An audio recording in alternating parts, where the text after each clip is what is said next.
আমি ইংরেজি শিখবো। ইংলিশ কি হবে? I will learn English. Good. আমি স্কুলে যাব। I will go to school.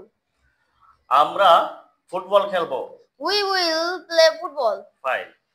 আমরা নদীতে সাঁতার কাটবো। We will swim in the river. Good. Sadikul cricket খেলবে। Sadiqul will play cricket. Good. আমি তোমার জন্য অপেক্ষা করব।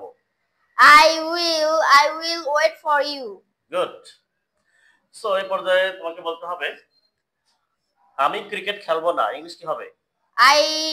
I will not play cricket. আমি স্কুলে যাব না। I will not go to school. Sadikul ঘুমাবে না। Sadiqul will not sleep. Will not slip. Good. আমরা ফুটবল খেলবো না। We will not play football. Good. আমি লিখবো না। I will not write. আমি পড়বো না। I will not read. আমি একটি কলম কিনবো না। I will not buy a pen. সে ঘুমাবে না। He will not sleep.